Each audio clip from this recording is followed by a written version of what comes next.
আগের ভিডিওতে আপনারা এই ট্যাঙ্কের সম্পূর্ণ লেআউট রিভিউ দেখেছেন। সয়েল, স্টোন, উড, তারপর light system, filtration system, CO2 system. আপনারা অনেক সাপোর্ট করেছেন, এনজয় করেছেন। Thank you so much. আজ দেখাবো উইকলি মেনটেনেন্স। ছোট ছোট ক্লিপ থাকবে। গ্লাস ক্লিন কীভাবে করে, ট্রিমিং কীভাবে করে, ওয়াটার চেঞ্জ কীভাবে করে। প্ল্যান্টেড অ্যাকোয়ারিয়াম তৈরি করা একরকম, আর মেনটেন করা, ক্লিন রাখা আর এক রকম। উইকলি মেনটেনেন্স এবং water change very important. Water change আর মেনটেনেন্স কেন প্রয়োজন? ওয়াটার চেঞ্জ করলে নতুন মিনারেল অ্যাড হয়, নতুন CO2, অক্সিজেন অ্যাড হয়, মানে পুরো সিস্টেমে নতুন এনার্জি অ্যাড হয়। তার সাথে ক্লিনিংয়ের সিস্টেমের মধ্যে দিয়ে ময়লা বেরিয়ে যায়।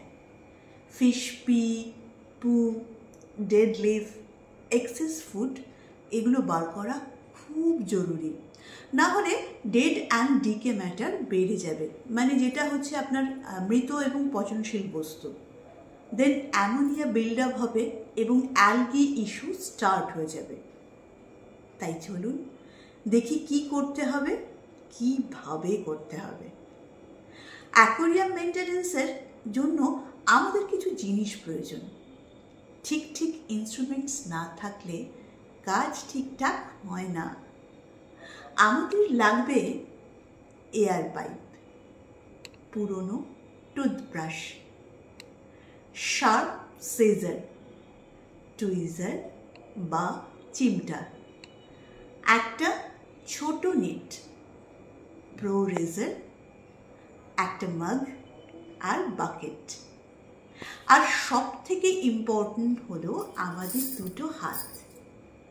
আমাদের হাত না ঈশ্বরের তৈরি সব থেকে অ্যাডভান্স ইনস্ট্রুমেন্ট। ওয়াটার চেঞ্জের সময় মোবাইলটা বন্ধ রাখলে ভালো হয়। সারাদিন তো মোবাইল থেকে আমাদের চোখ সরে না, তাই না? তাই চোখটা একটু শান্তি পাক। এই সময় হালকা মিউজিক লাগাতে পারেন। কিশোর কুমার বা মোহাম্মদ রফি কিংবা অরিজিৎ বন্দনা, এনজয় করুন না এই সময়টা। প্রথমে সব পাওয়ার সিস্টেম থেকে ডিসকানেক্ট করতে হবে। এটা কিন্তু ভীষণ জরুরি। আমি লাইট অন রেখেছি আপনাদের দেখানোর জন্য।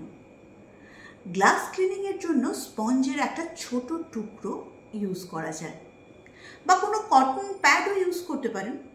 তবে একটা প্রো রেজার থাকলে কাজটা খুব সহজ হয়। এইভাবে খুব ভালো গ্লাস ক্লিন হয়। এর ব্লেড, মানে এই যে প্রো রেজারের ব্লেডটা খুব শার্প হয়, তাই কেয়ারফুলি ইউজ করতে হবে। আর চার সাইডের যে গ্লাস আছে, সেই চার সাইডের গ্লাসই কিন্তু ক্লিন করতে হবে। আমরা অনেকেই ব্যাক গ্লাসটা ইগনোর করে যাই, ওটা ক্লিন করা কিন্তু ভীষণ জরুরি। এরপর দেখুন কোনো ডেড লিফ আছে কিনা, বা কোনো পাতায় অ্যালগি আছে কিনা, সেটা কেটে দিন। অ্যানোপিয়াস বা ফর্মের পাতা যত কাটবেন তত নতুন পাতা বের হবে। এটা গাছে গ্রোথও করবে অনেক বেশি। টুথব্রাশ দিয়ে স্টোনটা, উড বা স্টোন, এটা যেটা অ্যালগি আছে সেটা হালকা হালকা করে ক্লিন করুন। এবার পুরনো জল বার করতে হবে। একটা পাইপের দ্বারা জল সাইফন করে বার করতে হবে। এই রকম একটা সাইফন সিস্টেম থাকলে ভালো হয়। এই যে দুটো পাইপ ভালো করে এক পাশে এই অ্যাঙ্গেলটা লাগাতে হবে, আর অন্য পাশে এই ক্যাপটা লাগাতে হবে। এতে কোনো ছোট মাছ বা শ্রিম্প বেবি পাইপে সাকড হবে না। পাইপের অন্য সাইডে একটা বাকেটের মধ্যে অ্যাটাচ করতে হবে। এবার পাইপটা অ্যাকোয়ারিয়ামের মধ্যে দিয়ে সাকশনটা দুবার পাম্প করলে অ্যাকোয়ারিয়াম থেকে জল পাইপ দিয়ে বাকেটে আসতে থাকবে। সাইফন করার সময় যতটা সম্ভব ময়লা বার করে দিতে হবে। এইভাবে সয়েলের মধ্যে থেকে ময়লা বার করলে বায়োলোড কম থাকবে। শুধু সামনে থেকে করলে হবে না, গাছের ভেতরে গিয়ে ময়লা বার করতে হবে।